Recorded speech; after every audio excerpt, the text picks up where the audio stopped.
Welcome to episode 2 of Will You Be My Friend with Kylie Gail Garcia and Jasmine. Oh, it looks like a boy band, like some sort of boy band music video shot. Like, Have you seen the Kevin Hart? You won't. So Jasmine and I have been the bestest of friends since first grade. You can hear the story of Will You Be My Friend in episode 1, which we posted today, which will probably be yesterday by the time you see this. Mm-hmm. But we have been friends for 25 plus years, and we're both big fans of Sex and the City. Jasmine introduced me to Sex and the City back in high school, and we're both in our early 30s now. And just like that, just came out last week. And on a whim, we decided to create this little show. So welcome all who have come to listen to our musings. How's your day going, Jazz? It's going good. Feel very accomplished. For anybody who's watching and not listening, just here's what I look like. No apologies. Literally woke up from a nap. She goes Boba. And now I'm here. She gorgeous. She rocks the messy bun like no other. Boba. So we were gonna do like a mocktail every time, and I feel like it turned into today us getting on here like quickly. It was like a drink. Yes. So my mocktail is my green juice that's been waiting to be drank in my fridge that I made yesterday. So I do love that we're both green. Yes. Got a green theme going. Yes, there we go. We got green. We've got rainy day hair. Yeah. We're just good. It's really beautifully gray here as well. And I feel like the guy was out of his normal boba straws. So this one's a little small. So every now and then a boba gets stuck. So if I'm listening and I'm just like dramatically trying to suck up the boba, that's what's going on. Oh, boba sounds really good though. There's a new one opening around the corner from my house, and I don't think they've officially opened, but I'm hoping that I can pop in and that they'll have vegan options. That's why this one's dairy free. He uses oat milk, so I love that. And then what I love is he uses his own mixes, so it doesn't have all that weird stuff that I don't know what it is. It's not like a powder from a bag that they've blended. Yeah. Yeah. So this is like, I watched him whisk the matcha and pour it in with the oat milk, and then like it's brown sugar boba that he makes, and it doesn't have all the yucky crap in it. So I like him for that. So I will forgive his tiny boba straw. Yes, approved. Kylie approved. Ding. Like a little shout out Tea Baby Boba in Eugene. Oh my goodness. Free advertising for them. Mm-hmm. I am Kylie, aka Vegan Coach Kylie. I am a health coach based out of Southern California. I help people to transition to veganism in a safe and effective way, and I help vegans to reach their health goals. I'm also a dog mom of 2 dogs and a cat mom of 1. That's Lydia, Buddy, who's laying right here off camera, and Nina, who I think has taken the couch. And my husband is Julio. He's not home right now, but he may show up and make the dogs go crazy. So that's me. Who are you, Jazz? Oh my. I don't remember what I said yesterday, but today I am. It's fine. Today I am a full spectrum doula. I'm a doula educator, childbirth educator. I'm also a Gemini. I'm a Gemini sun, Gemini moon, Capricorn rising. I'm a manifesting generator for people who know about that. And I am a mother of 2. And yeah, so many little areas I could dig into, but I think it's a good base. Good base, yeah. I'm a Cancer. I mentioned it in episode 1. I don't know by heart all my other stuff. Those are the 3 I know. I think you knew my human design because you asked for it, and now I forgot it because I haven't looked into it enough. I believe you were you a generator? That sounds right. I want to say you were because I think you and my husband are both generators. Okay. Which I tend to like attract. It's so funny. Like the people in my life tend to be the same things. Like they're all generators. They're all like Cancers or some sort of like water signs. And then I'm like the wild, crazy weirdo. that just brings them all in. We need you. It's very, although Will is also a Gemini, but Will's chart is very different than mine. Like my chart is very Gemini. I really identify with it, but it's like you look at my chart and it's just everything is in Gemini. It's wild. It's just wild. Gemini on Gemini. It is double Gemini. And I have always been like interested in all the things too. And I feel like that's such a Gemini trait. Yeah. I love it. Anyway, so we are here to review season 1, episode 2 of And Just Like That, which is the new chapter of Sex and the City, which just came out on HBO Max last Thursday. It is Tuesday, the Tuesday after it came out, the 14th now that we're filming. Yeah. The episode is called Little Black Dress. And the synopsis reads, Miranda and Charlotte come to Carrie's aid, proving what good friends are for. Anthony and Stanford vow to let go of petty arguments. I feel like I talked so much the last one. I'm curious to know what your thoughts were on this one.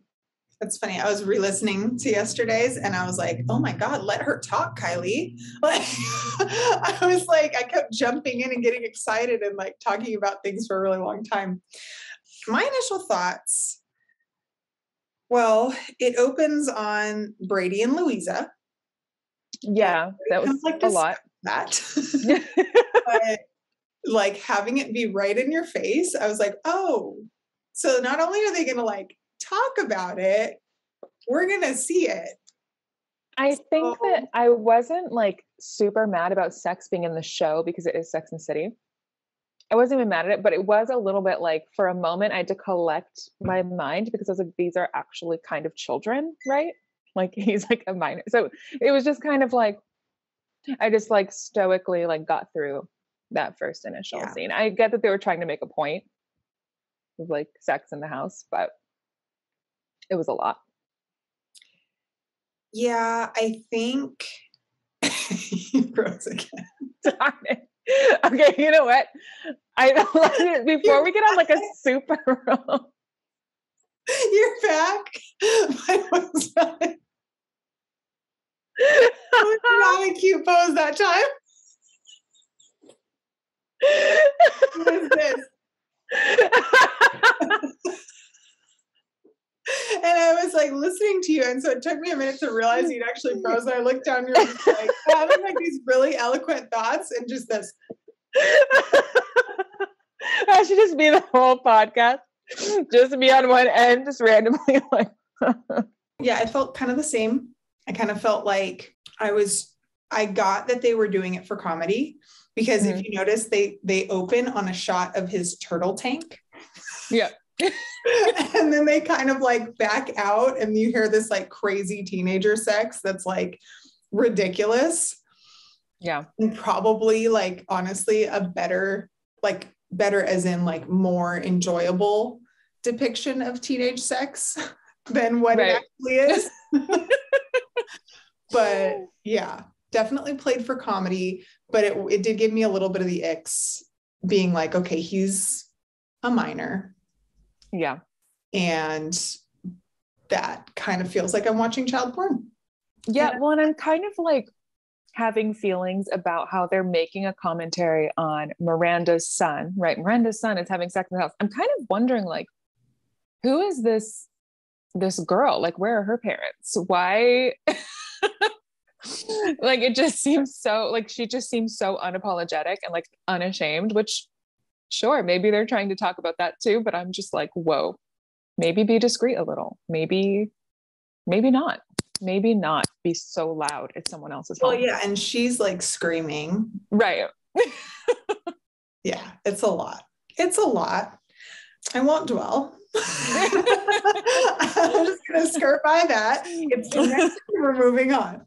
The next part where, so I think it goes into Miranda and Steve having a discussion. He doesn't really hear it that much because of the hearing thing coming back, that storyline. And then they get the call. Mm-hmm. And then the next scene is Miranda showing up at Carrie's. How did you feel about that?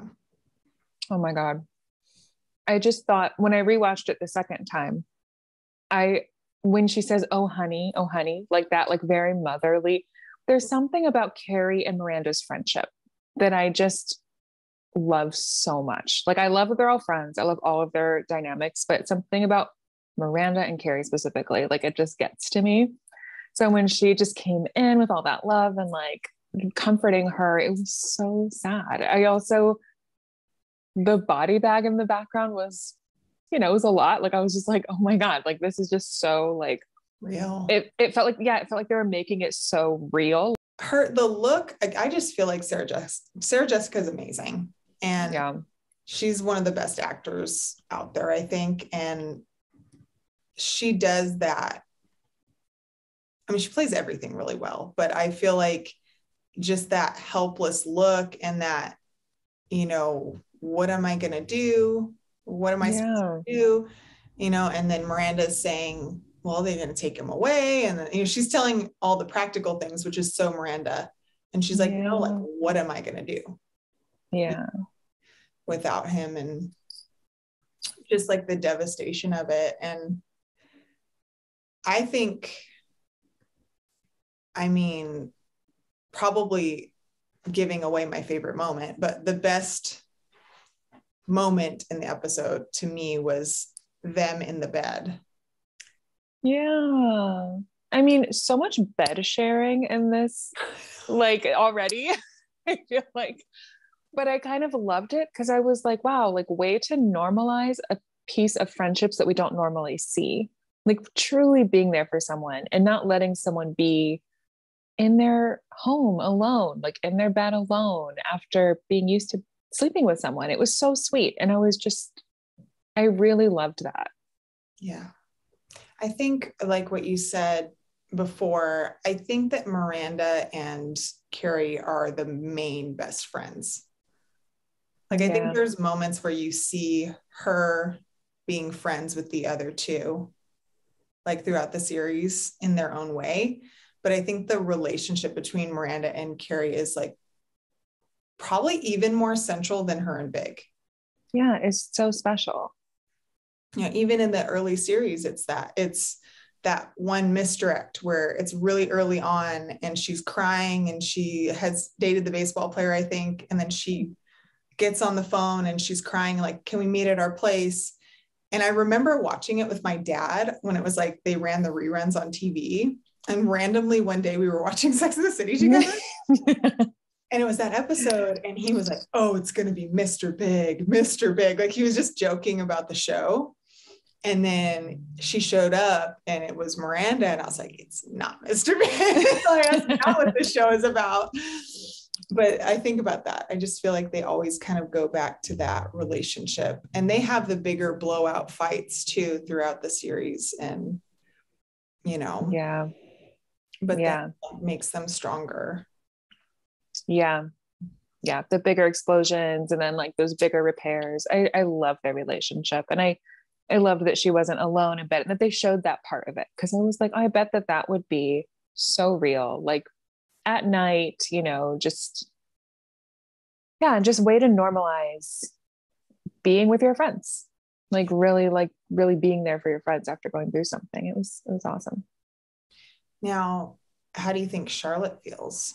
Because there's that whole thing at the end with the ashes come. I'm kind of skipping around, but and then she's got Stanford and she's got Miranda, but she doesn't have Charlotte. And she says it's because Charlotte's crying.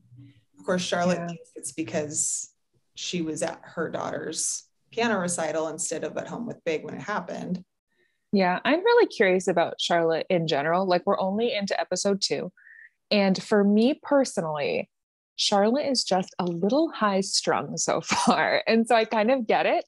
And I'm just curious about that. Like, Charlotte always has been very Charlotte. Like, some people really, she says a strong character, but I'm definitely feeling like episode 2, like, she's just a little high strung. Like, she was in that first episode, she was a little bit like so ready to like please that other mom.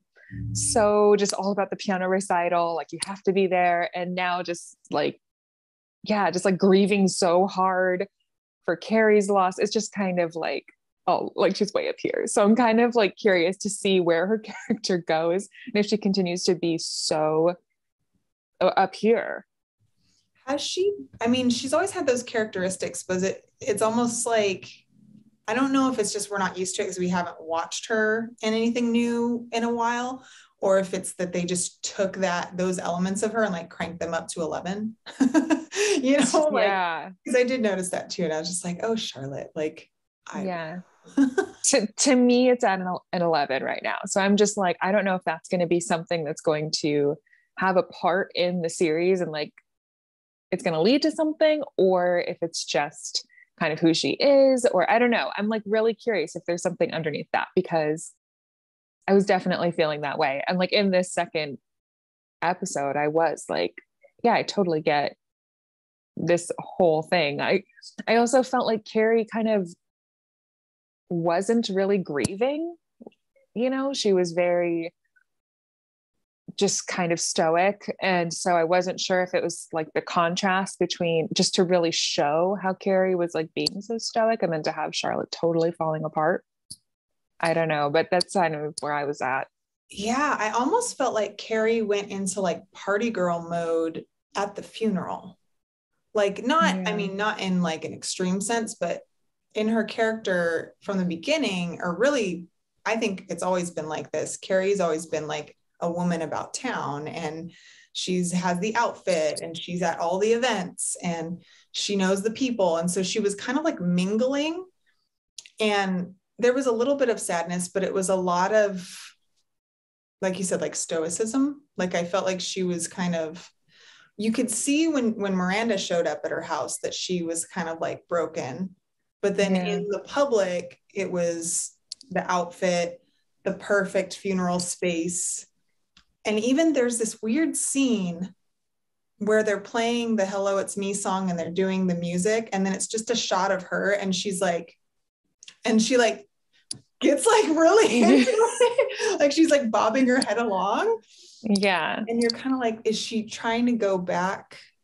Like, I don't know if I'm reading into it too much, or like, is she trying to go back to just like being at the party, or like, what was that? I don't know if I understood, or if it was just like a weird way of dealing with the grief. Yeah. I think that I kind of read it as like, she's so numbed out. And then it was sort of like, she was sort of like being moved by that grief, like just kind of like, it was kind of coming in a little bit. You can see a little bit of like misty eyed, but then she sort of gathered herself. So I was kind of seeing it as like, I just felt like through the whole episode, she was so like disembodied and so numbed out and just so not actually dealing with what had just happened, and just kind of like going through the checklist of things and trying to make everything perfect and just not dealing with, the fact that her love just died. That's how I read it. And I did notice that kind of like intense head bobbing. And I thought like, yeah, just kind of like, oh, I'm with this grief, just kind of like all of a sudden I'm being like flooded with emotion. But then she's kind of like, no, gotta get back to it. I don't know though. I'm curious to see how that unfolds. I also thought, okay, what did you think about the secretary? I thought it was kind of random. I was like, me too. Why are we meeting her? And so intensely. yeah. And then the whole Stanford thing where he's like kicking her. And I feel like that's kind of it. I think they're kind of like showing like these people really haven't changed that. Like their character is the same. They may have changed like their circumstances, but their character is the same person. I didn't know what to make of that. I assume that she's coming back for something. I think it would be so random if she just is there at the funeral and then gone. And they have this, like her sobbing. So I'm like, why is she sobbing so hard? Like, did they have a history? Like if she was his secretary for so long, did he sleep with her when she was younger? Like, that's what I was wondering. I was like, they made such a point of like introducing her and then being like, this is her name and this is her, and just so like Carrie just seemed so into her. And I was like, why have we never seen this secretary before? Who is this person? Yeah. And I just felt I was like, why are they drawing our attention to this person so much? So I thought that was really strange. And then when she was crying so much, I thought that was like, I was like, huh, like something's there. I think we're in for some stuff. I think we're in for a backstory on the secretary. Yeah. And I think that we're in for like Carrie finally hitting the grief. Like, she's going to actually like break down at some point. We had a little glimpse of that. You talked last episode about loving like big, loud, angry Carrie, or like big, loud, emotional Carrie. Yeah. And immediately when you said it, I thought of, because we had watched both episodes already. Yeah. And I had thought of this and I was like holding it back. So I was like, that's episode 2.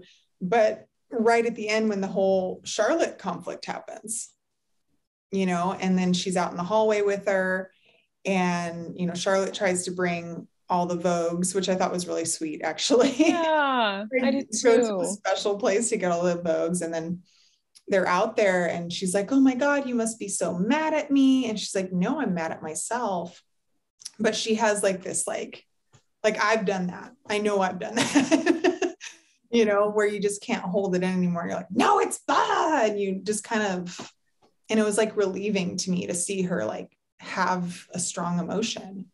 Yeah, same. I loved that whole scene. I actually loved that that whole part, like when Stanford's supposed to be hiding and he like scuttles out and she's like, what? And at first I was kind of like mad. I was like, why are we making Stanford hide? Like, can we just be adults? But then it made for a really funny scene. I loved him scuttling out and like, I was thirsty.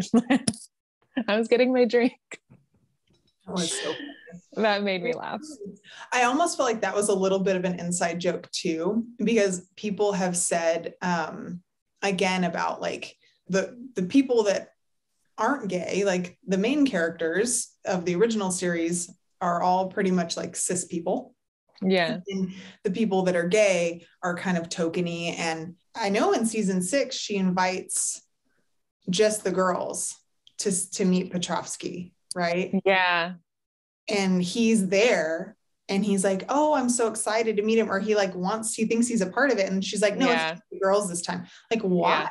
I know. Why? He's like your best friend just because he's gay. Like he's not allowed to be there. I don't understand. I know. Oh my God. And you know what? So watching this, I was simultaneously like loving how much Stanford was in it. Like I was just like, oh my God, I feel like Stanford's like really in it. And then being so heartbroken because I know that he's passed in real life. So it was just so like, oh gosh, like I just love how much he's like in this though. I loved seeing him there with her. I loved the scuttling to go grab the drink and his different little jokes. I just I just love him. He passed from cancer, right? Yeah. And acting is such a like, it's actually really grueling. Like the days are very long. Yeah. And I just think like, wow, really like what we get of him in this is what we get. So that's one thing. We're waiting to see how they like resolve that, because he's not going to be able to come back. Yeah. After at least this season, even maybe potentially before it ends, we're not sure. And then he had cancer and he was like doing all of this.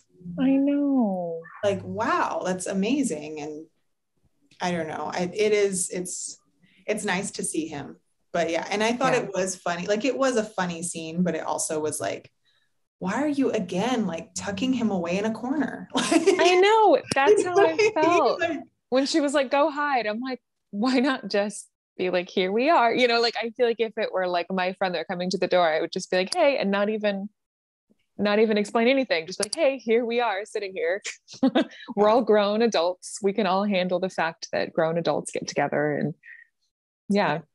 And she is assuming, she's jumping to a conclusion about that, you know, Charlotte's going to react a certain way. And so, you know, we're not going to invite her. She's not good in the crisis or in this type of situation. So she makes that assumption and then she kind of pays for it. Because it feels like if she wouldn't have, she probably would have invited her. Charlotte's one of her like closest friends. Yeah. But it's just, she's assuming she's going to be like at an 11 crying, you know, which is maybe accurate, but you know, I mean, even if there's so many other ways you could have solved that, you know? Yeah. I agree. There could have been better communication, boundaries. Could have been so many better ways to deal with that. What did you think of the flashback? Do you remember? Was that when she was sleeping and then like it flashed back and then Miranda had to rub her back? Is that what you're talking about? Or which flashback? She flashback at some point to in the series, where's my baby? In the series, she has that moment. It's the same episode that I'm talking about with Miranda, actually, where she's at the bar with the baseball guy, and then he comes up and says something to her. Oh, I saw your picture on page 6.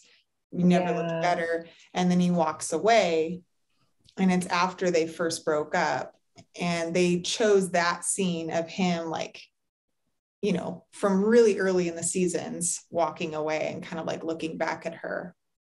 Yeah. I remember when I'm trying to remember exactly when it was. I should have refreshed. I just watched it yesterday, but I know, same. I remember though, initially, like when I first saw that little flashback, it definitely caught me. I was kind of like, oh gosh, like so sad. Me being kind of a woo-woo person, my first initial thought probably wasn't their intention. My initial thought was like, oh, he visited her in a dream. Like he just passed. So it was like it was like his spirit visiting her. And that's what I thought at first. And then of course I realized that's probably not what other people are thinking. The thing though, like I think I told you this, but when my grandpa passed in March, at the end of March this year, I was like a wreck for like a good 2 weeks. I just was like crying at the drop of a hat and just not, I was going through my grief. And I still, like, the holidays are coming and I have these moments where I'm like, this is the first time he's not going to be here. And that's difficult. But after 2 weeks, I had this dream that was like very simple. And it was just basically like a normal day at my mom's house. He used to go the last 7-8 years of his life. He was at my mom's house every day for lunch during the week. And he would just like show up and be like, I want a sandwich, and my mom would stop everything she was doing, watching the kids, and make him and my grandma like a sandwich or whatever they wanted for lunch, or they'd go out to lunch sometimes. And my dream was that I showed up at my parents' house at lunchtime and he was there, and the me that was there knew that he had passed. And so I was so surprised to see him, and I was like crying, and I ran up to him and gave him a big hug, and I could like smell his aftershave and all of that. And I was like, oh my God, I thought you were gone. I thought you were gone. And I'm bawling and hugging him. And he was just like doing exactly what he would have done in life. And he was just like laughing and chuckling. And he was like, I'm here. I'm okay. It's like, I'm fine. And then I woke up and I knew it was a dream, but I felt like it was really him, because after that, I had a sense of peace that I couldn't access before the dream. So I think, maybe maybe I've heard a lot of stories of people where somebody passes and they're having a hard time and then they get like a dream visit. That's what I thought. That's where my brain went when I saw that. Yeah. Yeah. And I love that story about your grandpa. It was I'm relating. It was I think it would have been a big task to pick which scene. And I think they did a good job. I think the impact of him looking back at her, and him being that was probably like the youngest they could have of him, so it was like right when they had kind of first gotten together. I think it was a good one to pick. But it caught me off guard.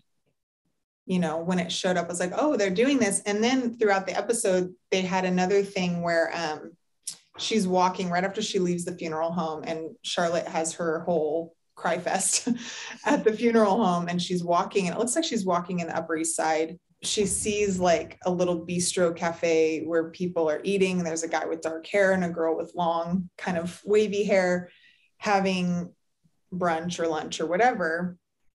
And it's very obvious. It's kind of like what they did at the series finale too, with the friends in Paris. Like it's obvious that it's reminding her of her and Big in the early days, and she kind of like looks and pauses, and then she walks by, and I was totally expecting them to like throw another flashback in there of like them eating, or when she goes to meet him in the pink dress, after he meets Natasha or something like that. And but they didn't. And I was like, I think that was probably more tasteful.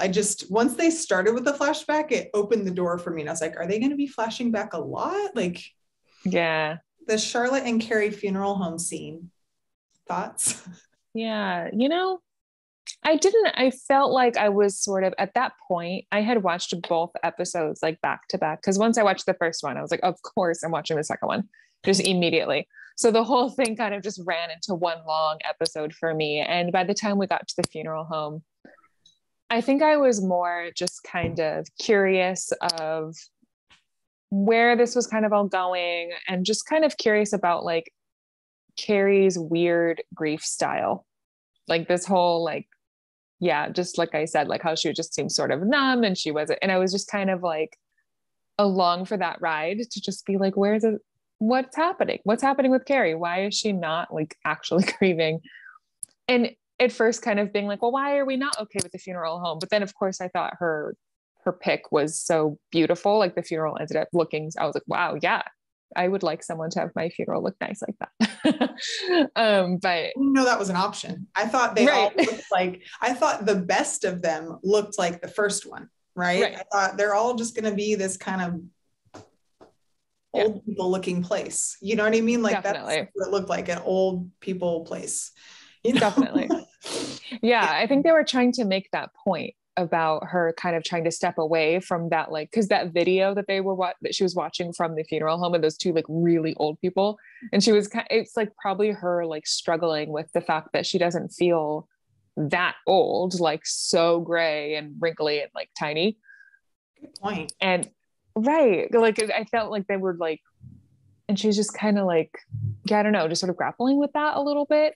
I was just sort of along for that ride. And yeah, I didn't have too many thoughts about Charlotte specifically or the whole thing. I thought the lady was kind of funny who was upset, but I liked the punctuation at the end of that scene. Yeah. Because at first I was kind of like, this is a weird scene. Like, I don't know how you could make it not weird. It's a funeral home. The whole thing just felt weird. And the whole bit of like Charlotte is actually the one that lost somebody because she's crying and all that. Right. I feel like it was kind of a little bit of low hanging fruit, but they did it.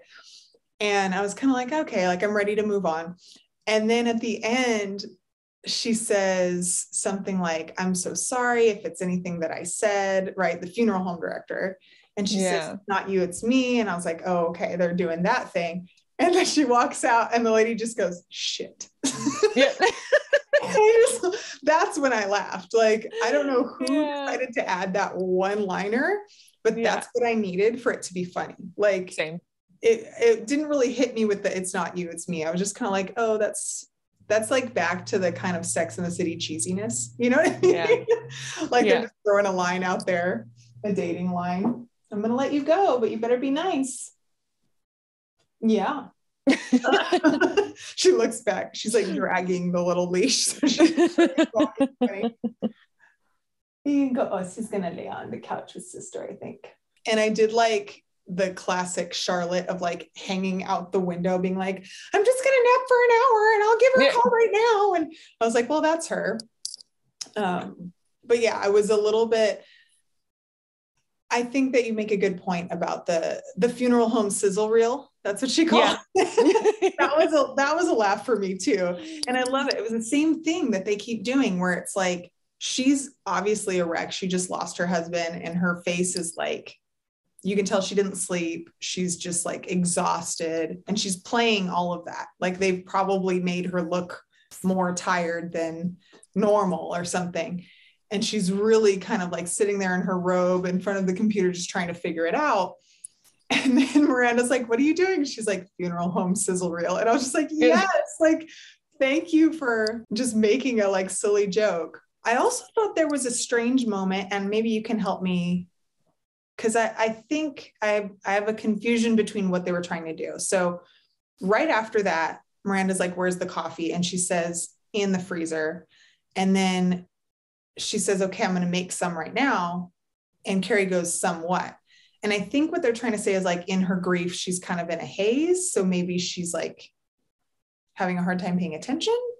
But then I also was like, is this an age comment again? Like, do you think I'm reading into that, or what do you think that was? No, I definitely noticed it too. And I noticed how they showed Miranda noticing it. Like it's again like that relationship that they have and like Miranda being so in tune to Carrie. And I thought, I think Miranda is noticing and like pointing out the same thing that I was thinking of, like Carrie's not dealing with this grief. And I think they kind of said that at the funeral too, when Steve was like, oh, look at her. She's just doing everything for everybody. She's doing so great. And Miranda was like, well, is this really a good thing? Like, should she be handling it like this? And I thought that moment of the coffee, I definitely noticed it. I thought it was kind of sad. Like, it was like, just sort of like this dark room and like her sitting there and then just having that innocent moment of like, what, and I love how Miranda just kind of let it slide. Like she was like, coffee, like just notice it, but didn't really like harp on it. Yeah. So that's where I'm curious, like, if we're going to see in the next episode, like, are they just going to fully move on into something, or is it going to be Carrie, like having some sort of a grief breakdown, or like, I'm just kind of, I'm not sure about that. I think because my grandma has some of these issues, my mind went immediately to like, is this a memory issue? Like, are we like leaning into now she's going to have a memory issue? And I think I'm probably wrong, but like my first instinct was like, wait, why would they do that? And then it took me a minute to be like, okay, maybe it's just a grief thing, but I definitely wanted to thought, because I thought it was kind of strange. But I don't believe that they put things in accidentally or flippantly. Like, I think there's so well thought out, especially when you wait this long and it's such a like established ensemble of people series, Yeah. Miranda being a white savior. Oh, this has been so interesting to me throughout both the episodes. I wanted to believe that Miranda would already be a little bit further ahead. I thought she seemed a little bit like meek and it's kind of like, oh, I don't really know anything. And I'm trying to not say the wrong things. And I'm trying to not be a racist. And I'm reading the books. And I kind of in my mind imagined Miranda being a little bit more not quite that way. But I think too, just coming to from the spaces that I'm in and the activism and reproductive justice and those sorts of things, I was kind of like, oh man, I'm a little disappointed that she seems like she's having such a hard time with it. But I also realized it seems as if they've chosen Miranda specifically to be the one who like brings some of these topics that are very hot right now and that we're all talking about right now, kind of bring them to light in a really like easy way, like a really like, hey everyone, are you worried about saying the wrong thing? Let's let Miranda say the wrong thing and see what happens. Just very like, let's see how this conversation goes between Miranda and a Black woman. It just has been very, I thought that her whole situation that she had in the first episode was so cringy with the braids and the whole thing. And I just couldn't believe that Miranda would actually stumble all over her words and have that moment. I was like a little bit kind of like, oh, really? But then I thought, well, this is where we're at in history. And I kind of get that they're using Miranda as that person. I would attend that workshop. If it was like, now we're going to watch this video where Miranda puts her foot in her mouth. Like, like I would go there and learn. Pause it and be like, now see here, folks, is when she went wrong. She's inflamed this situation. I think I was surprised and I wasn't, because I think like when they go to Abu Dhabi in the crazy sequel movie, she's the one that's like, okay, like I've studied up, like here's what's appropriate, cover your shoulders, like don't be talking about this type of thing, or like, hide your condoms or whatever. Like she's the one that's kind of like, here, this is what's culturally that's true. I had forgotten about that. And I feel like, okay, like, but then I thought, well, that means she's going to be the one that knows, and she might not be making the mistake. Like she will have been so well read that she's like, just kind of like made that leap, and we see her on the other side of it. That's what I was thinking. I thought, really? Miranda's so smart. She's so accomplished at this point. She's of a certain age. And I just thought, Miranda, but then it's like, if Miranda was so, just already got it down, then we wouldn't really learn anything. So maybe this is for all the middle-aged white ladies who don't understand or There's who probably a lot of Karens who watch Sex in the City and right. The people who are like, why do I have to say they, them? Why are, the people who are not understanding these situations, or who are being white saviors, or who would make a comment about braids or hairstyles. This is a moment for them to learn. So I think they were kind of using it as an opportunity. And they chose Miranda, which again, I think is so funny, because to me, in my mind, it seems like Miranda has all the plot lines right now. Like, she's the one that's going to teach us about being white in the world. She's the one who's going to talk to us about teenagers having sex in your own home. She's the one who potentially may be gay. I don't know. I'm kind of thinking so. We're hoping. Well, there was a little something there. Did you know I thought that? so. I thought when they kind of backed off and they were just showing how they were interacting from far away. I thought there was more chemistry between her and that person than like anybody else on the show with anybody. I don't know if it was just me, but I was like, they are vibing. Like, I just thought, like, it wasn't just like, oh, hee hee. Like, they were super vibing. And I was like, I'm here for it. Honestly, I love Steve, which is why I'm really rooting for a super woke, like, Polly situation. Like, I want, like, Miranda to have the best of all the worlds. I want Miranda to have her Steve and her person. And, like, she just has it all. I was so here for it. I just thought, I thought there was some real chemistry there. Yeah. I thought it was cute. What do you think of that character? We didn't really talk about Che very much last episode. Do you have any like initial impressions of Che? I don't have any extreme thoughts yet, except that obviously they smoke a lot of pot. I thought that was kind of funny. I'm like, I don't really know why that's thrown in there so often, that they have to be smoking weed so often.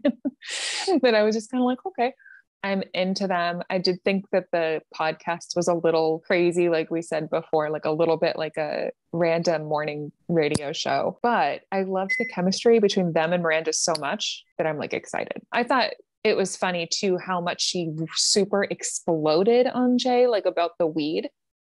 But her underage son can like have full blown like crazy sex in her home. But then like the line is drawn at weed. Like, it's just weed.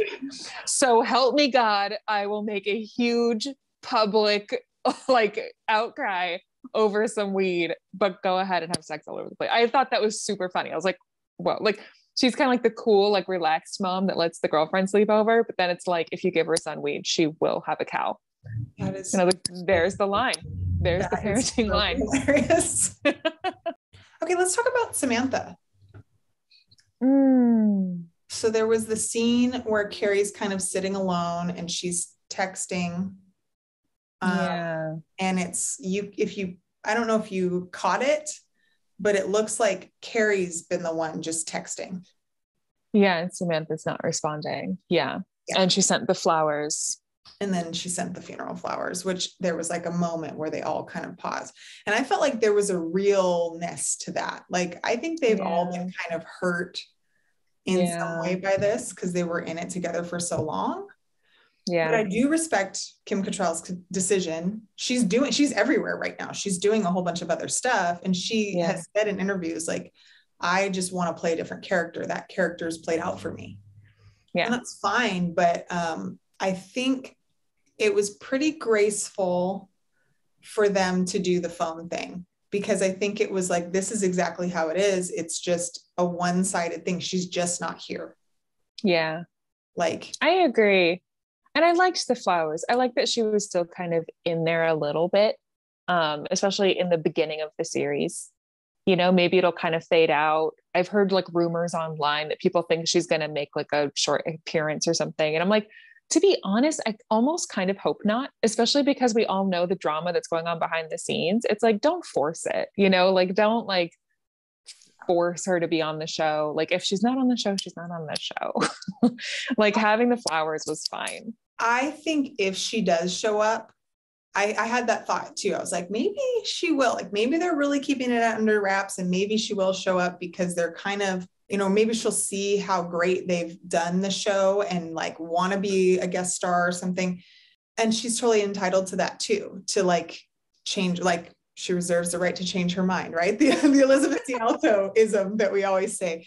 Like, I love that. She can change her mind. I think if we do see her, from what I can tell, not that I know Kim Cattrall personally, I wish.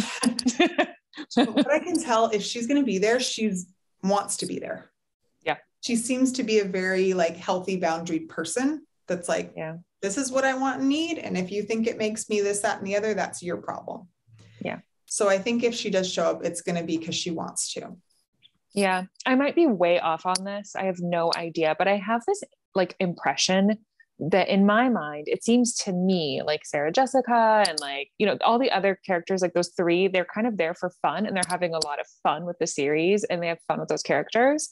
I get this impression that Kim Cattrall is like a really serious actress. Like she takes the roles seriously. She played Samantha really, really well. And I feel like to her, like it is like a serious job thing. Like I'm going to play the hell out of this character. And I think that she was kind of feeling like the character ran its course and she was like, the character's done. And I just kind of see it that way a little bit. Whereas like Sarah Jessica is kind of like, oh, this sounds like fun. We could totally get back into it, you know, just kind of like not so much. And then she's like, look, Samantha's like so old by now. Like the character is always so much about, like, I'm just kind of over it. And I was just like, yeah, I see that. I get it. She is older than the others. Yeah. As a character, I don't know in real life if she really is, but as a character, at least she is. And I think from different interviews I've heard in the past, she was just kind of like, where else are they going to take her? Like, exactly. It should be like 60 the way that they would get her is if they gave her like a really good plot line or something that was a challenge for her that wasn't kind of the same note. Because I think she almost bordered on a character actor in that role, because it was like, oh, and I'm still interested in sex. Like everything else is happening, and then Samantha's just like, and dicks. Like exactly. You know what I mean? Like, but also what about his dick? Like exactly. She always just kind of like smooth talking everything, or you know. But and then it's like, well, maybe it's not Samantha. If they take her in some other direction, it's like, well, that's not necessarily Samantha. So I definitely respect the decision. And I feel like the show's going fine without that character, you know, and I thought the flowers gave me like a moment, and I thought the way they played their reaction to it, like how first I was kind of like, who doesn't want flowers at a funeral? That's really interesting. Yeah. And I think they just kind of set it up that way to be like, oh, like, but these flowers are okay because of Samantha. And they were beautiful. They really were. Yeah. The whole funeral was really beautiful. What did you think of just the aesthetic of the funeral and how that all played out? I thought the funeral was so beautiful. I thought one thing, we're talking about the flowers, and one thing that I kind of thought of that just for me was like a weird, like loose end, when she said they asked if we wanted to rent the casket. And she was like, we could never rent it. Like he didn't even want to rent a car. And so I immediately thought, well, then what do you do with it? Are you going to keep that casket? I was really alarmed. I was like, well, wait, is anyone going to answer this question? Like, yeah, I was like, what? Like that to me was a little bit confusing, and it gave me questions. I was like, is this something that funeral homes like know about? And I just don't, because I'm not in that world. But I was like, well, wait a minute. You're just going to leave us hanging? Like, are you keeping the casket? So I thought that was a little strange. I did think that the actual funeral itself was really beautiful and really curated, which again made me think of Carrie's mental state. It definitely looks like an art gallery. Now I'm like sitting here going, I'm really glad they didn't like deliver the ashes with the casket. You know what I mean? Like, and the casket you purchased. What would you do with it?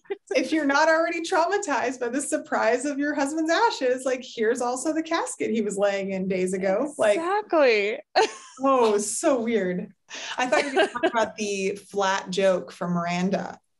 Oh yeah. Which again, Miranda teaching us. I thought the writing of that was like literally somebody being like, how can we teach someone how to like correct, like kind of course correct, you know? And that's how I saw it, because she was very deliberate. She said the joke, she leans in. I tried to be funny and I wasn't. And it was just a full, like, I feel like Miranda's just teaching us. That's it. We need to have a segment of like lessons with Miranda. Right. Today on Miranda. Exactly. Yeah. And then right before the funeral, there's this scene with Carrie in the closet and she's in front of all the suits. And then she goes and hugs the suits. And I just was like, yeah. Yeah. That was rough. Yeah. Yeah. Like little moments of her kind of grief and yeah. Yeah. And maybe I'm putting that on Carrie. Maybe I'm thinking that she needs to be so upset and like wailing and like the whole thing, but maybe she's just letting her grief kind of eke out in little moments. And then this is what she needs to do right now. It's hard because it's like, everybody grieves in a different way. Exactly. And that part actually reminded me of my grandpa more than thinking if my husband was ever gone, because my husband's not a suit wearer, but my grandpa was. And, the smell of him or just being like close to something that he was close to. And that like hit my heart. Susan Sharon. Oh yeah. That was weird. She looks really good though. She looked amazing. And I'm right. I didn't now. Yeah, I didn't look it up, but I'm right in remembering she is the one who wouldn't rebuy Carrie's shoes, right? That she lost. No. Is that right? No, I was wrong. That would make more sense though. With the it's water under the bridge thing.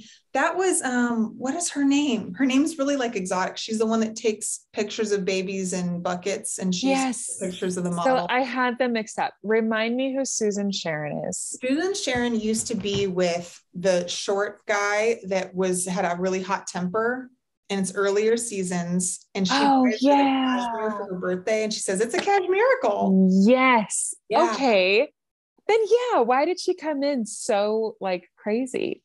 And she also pops in another episode where Carrie's wearing all the pearls and she's engaged to Aiden, but she's wearing the ring around her neck. Yeah. And they haven't seen each other. She seems like that type of friend that like they pop in and out of your life and they're not like a Miranda, like a evergreen, always there type of friend. They're just kind of we're sort of more of acquaintances, I think. I wonder if that's why they did that then and just popped her in. I think that's why my brain went to the shoes, because I was trying to make sense of, I'm like, well, why is she why is she having this big moment?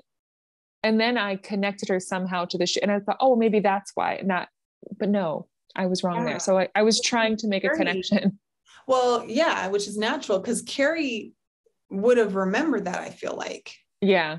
What was her name? I don't remember. I didn't look it up first. Her kids were Milo and Allegra. And her name was Kira. Oh. It's spelled like Kyra, but it's Kira is how they say it. Yeah, I was off on that. I was way off. Yeah. So Susan Sharon. It was just a weird moment. Susan Sharon had that really bad relationship where he's always yelling at her. Yeah. And then she gives her the cashmiracle sweater. Yeah. Think of that as a cheesy line. Thinking of when it's cheesy. Cashmiracle. And then she is sort of there. She's the one that takes Charlotte's dog too. Yeah. The dog that's like destroying everything.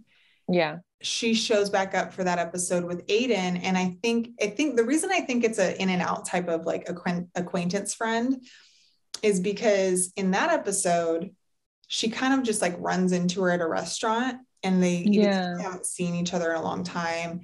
And she's like, oh my gosh, da, da, da. And then she's like, what is this? And, everybody around her goes, Carrie, you haven't told her about your biggest news, which is that you're engaged to Aiden. And it's like this whole plot point of like, it's that whole time where she's figuring out that she's not ready to get married to Aiden and stuff. But yeah, I don't know. Maybe they were just showing how people can be weird at funerals, just pop in from random life. Who says that's the time? Like, even if there was an issue, like I feel like if there was a real issue, which it doesn't sound like there actually is, it sounds like it's more in Susan Sharon's head. and she's kind of like the crazy off the wall friend. Yeah. And like, if there really was an issue and you show up to the funeral, like if Samantha would have shown up, you don't even say anything at the funeral. You're just kind of like, there's an unspoken, you're just there. I'm here for you. Water under the bridge right now. Like you don't say water under the bridge. Right. You just like, oh, that's the gestures enough. Yeah. You know, but it was kind of a funny moment where Miranda kind of turns around and is like, and Carrie's like, I don't know, you know, no idea what happened. I also thought it was funny that she called it an obit. It took me a minute to be like, she was reading the obit. Oh, obituary. She was reading. And I'm like, okay, we say obit now. So I'll go into some of the things that I thought were funny. The funeral home sizzle reel. I loved, she's kind of our Jackie Kennedy from Stanford. Yes. And Mario Cantone goes, well, I hope you didn't tell her that. And he goes, oh, I already did. Yeah. And we're just like, oh no. Oh, the hallway with the orchids and the food. And she says, like, what is it about no flowers that orchid people don't understand? And then they bump into that like celebrate balloon. Yeah. And all this kind of like, it's like, I don't remember if it was celebrate or it was something like good vibes or something, or we have a good time or something. We're all like, no. It's like such a commentary on how people just don't know how to do the thing. Like most people don't have the right etiquette, I think, is what they're saying. Yeah. And then the final one, which is Stanford's comment on the white designer hoodie. Oh, yes. I thought that was pretty funny too. And then she goes, well, that's why I would call Stanford. And I was like, oh, that's cute. Yeah. But don't hide him in the closet. Right.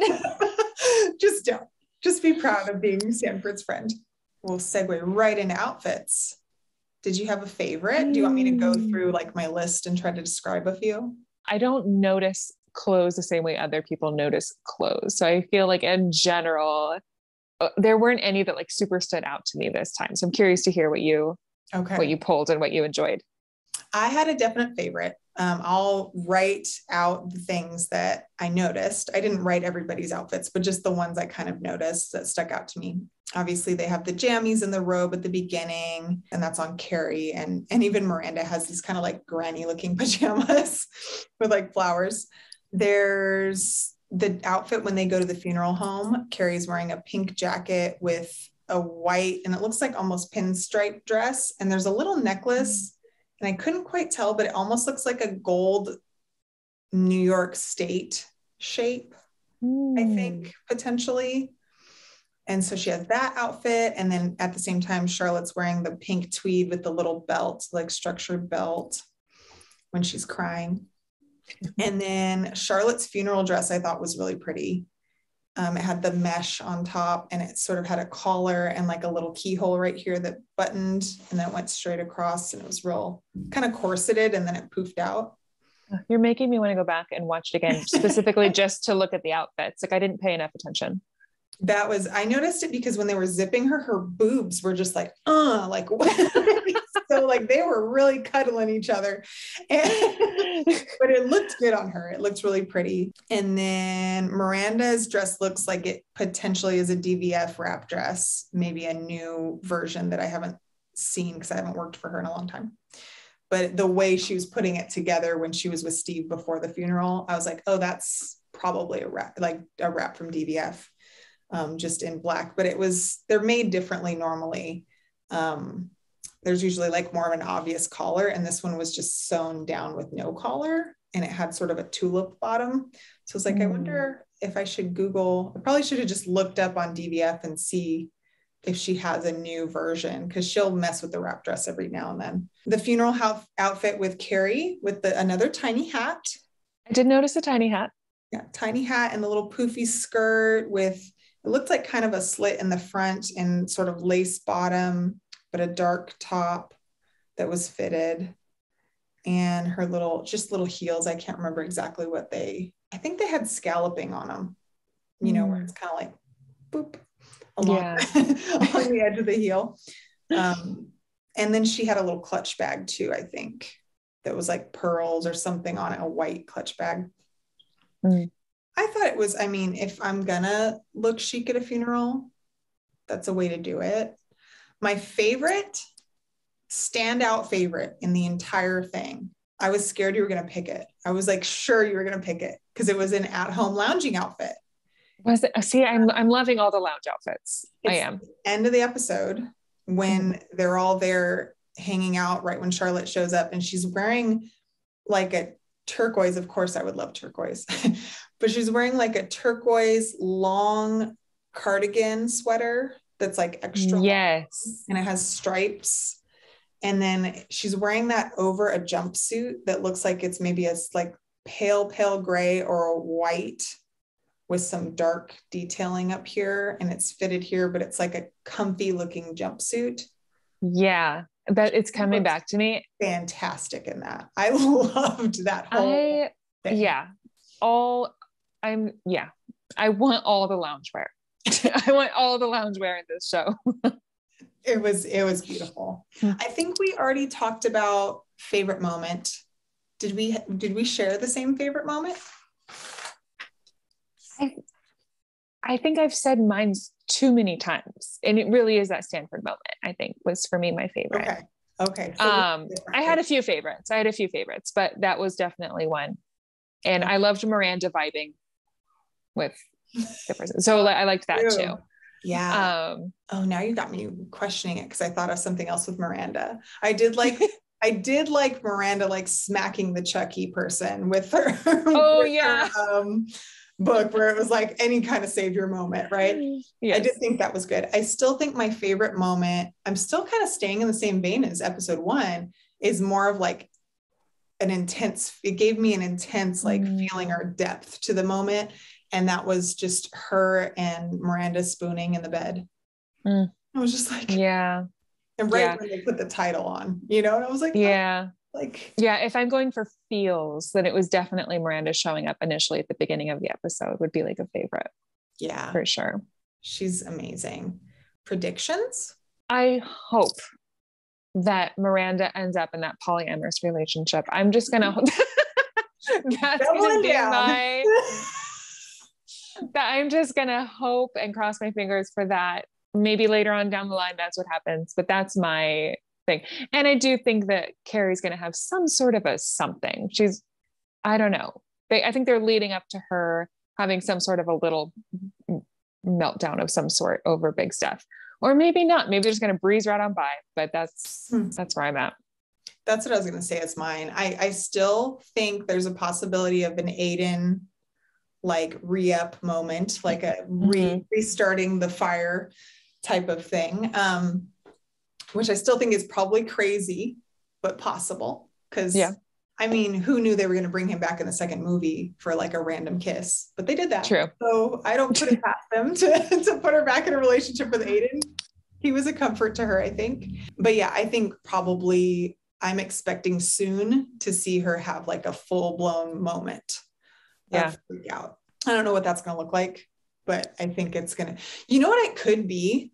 Have you seen those pictures of her in the gloves and the weird outfit? She's smoking and she has like, like purple gloves or something. And everybody was just like, what is this? So weird. She's in like slippers that are untied or like untied. So maybe that's her breakdown. Maybe she fully like, that's her. Just loses it. Is that outfit. Just explain this outfit in any other way. No judgment. But whoa. Yeah, so that was a moment. Ooh. So I guess that's it for this one. I feel like this was a more challenging one because it was so much funeral, but I think we got a lot of funeral. I'm excited to see what happens next. I actually feel like we had a lot to say in general. We definitely went down some rabbit holes. Yeah, we definitely had some tangents. I'm really excited for the new episode to come out. It's kind of fun because I did discover the show. I mean, there's so much you could say about like watching the show as a teenager in high school. Like, I don't even know if that's healthy, but discovering the show after it was kind of already out. So I didn't get the like watch it every week and wait for a new episode situation. I just watched it on the DVD. So this is kind of fun to like be surprised and have no idea what's coming. Yeah, I agree. I'm like counting the days and I'm like, it's Tuesday. We got 2 more. Right.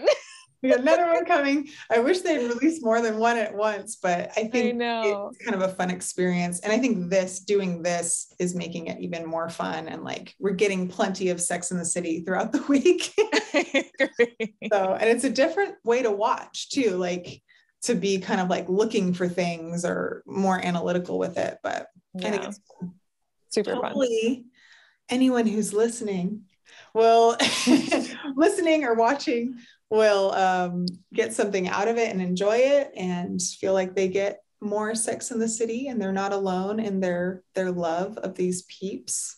You can find us on Will You Be My Friend Show on Instagram. Yeah, we're so official now. Yes, it's all official.